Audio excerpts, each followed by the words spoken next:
Olá, seja bem-vindo, seja bem-vinda à discussão dos temas que estão movimentando a cultura brasileira contemporânea. E algo que movimentou o Brasil nos últimos dias é o fato de o deputado Arthur Duval ter encaminhado a sua defesa prévia à Assembleia Legislativa de São Paulo, da qual ele é um dos membros.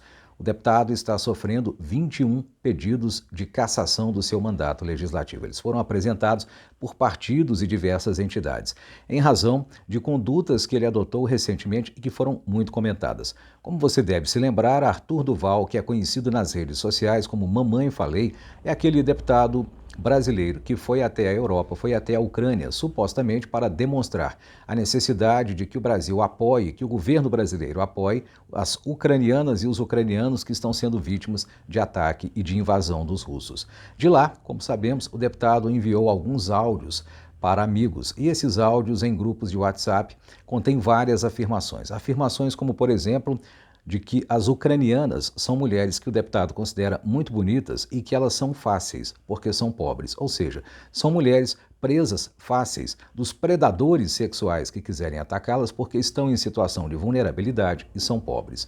Esse tipo de manifestação gerou os muitos pedidos de cassação do mandato de Arthur Duval que agora estão tramitando lá na Assembleia Legislativa de São Paulo. E gerou, é claro, todo esse repúdio que nós sabemos que apareceu. O que interessa esta semana é analisar a defesa que o advogado Paulo Henrique Franco Bueno, contratado pelo deputado Arthur Duval, apresentou à Assembleia Legislativa. A defesa prévia está baseada, segundo o que a mídia mostrou, em 3 argumentos. E é importante que nós nos lembremos que todo argumento, numa situação como esta, tem um pressuposto, ele tem uma base. Parar e prestar atenção a essa base talvez seja útil para entender um pouco do caso do Arthur Duval, mas para entender também um pouco, ou talvez muito, do que é a política brasileira contemporânea. Para tentar defender Arthur Duval, que mandou esses áudios machistas e sexistas, áudios profundamente ofensivos às mulheres ucranianas que neste momento estão sofrendo o bombardeio e o massacre da Rússia, para tentar defender seu cliente, o advogado Paulo Henrique Franco Bueno alegou em primeiro lugar, é a primeira de 3 alegações, que Arthur Duval mandou as mensagens para o WhatsApp, que ele entende que seja um tipo de comunicação privada. O pressuposto, o que está por trás dessa afirmação é que o WhatsApp, esse grupo de mensagens que o WhatsApp tem e esse sistema de comunicação que ele tem são privados. Esse WhatsApp que foi decisivo na campanha de 2018, tão decisivo que agora está sendo enquadrado junto com os outros aplicativos pela Justiça Eleitoral para que não haja desequilíbrio nas próximas eleições.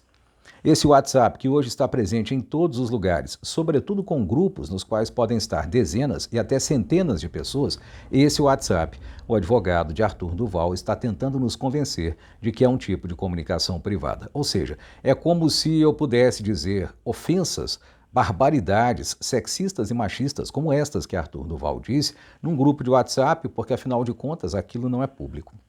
Essa, de fato, é a alegação. E a segunda alegação é a de que Arthur Duval disse as coisas ofensivas, machistas, sexistas e lamentáveis que disse lá na Eslováquia, onde ele se encontrava num território vizinho ao da Ucrânia, no momento em que enviou 4 áudios aos grupos de amigos que tem no Brasil. Portanto, as leis brasileiras não poderiam alcançar o deputado que fez algo errado lá na Eslováquia, lá na Europa, que não é alcançada pelos juízes brasileiros, pelas decisões judiciais brasileiras.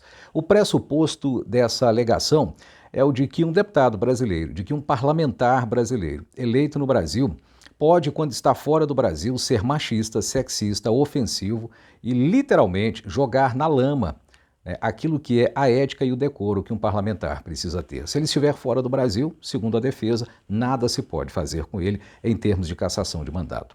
E a terceira alegação do doutor Paulo Henrique Franco Bueno, defendendo o deputado Arthur Duval, é de que ele estava licenciado do cargo no momento em que disse aquelas barbaridades machistas e sexistas contra as mulheres ucranianas. Isso significa, com um pressuposto aí analisado, que todo deputado licenciado pode cometer barbaridades, pode de fato dizer ofensas grossas e lamentáveis como aquelas que Arthur Duval disse das mulheres ucranianas e, por extensão, de todas as mulheres. Ou seja, se você está licenciado e é deputado, você pode dizer tudo aquilo que você acha que deve dizer, inclusive coisas ofensivas e antiéticas, porque você não perde o mandato. Afinal de contas, você está licenciado do cargo.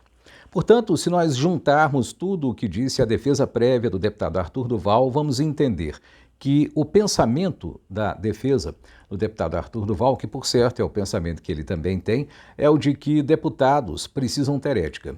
Mas eles podem deixar de ter ética, eles podem ser grosseiramente antiéticos quando eles estão de férias ou quando eles estão licenciados. Eles podem ser grosseiramente sem ética quando eles estão em território internacional e podem ser grosseiramente sem ética quando mandam mensagens para grupos de WhatsApp. Afinal de contas, nada disso parece ter nenhum impacto na cabeça do advogado e do deputado para que ele perca o seu mandato. Eu acredito que esses argumentos são muito interessantes, não só porque são uma delirante forma de apresentar a ética, como se a ética de um político pudesse ser dividida, e você, estando em férias, estando fora do Brasil e em grupos de WhatsApp, não precisasse ser aquele político ético, mas também porque ela é um profundo retrato daquilo que se passa no Brasil.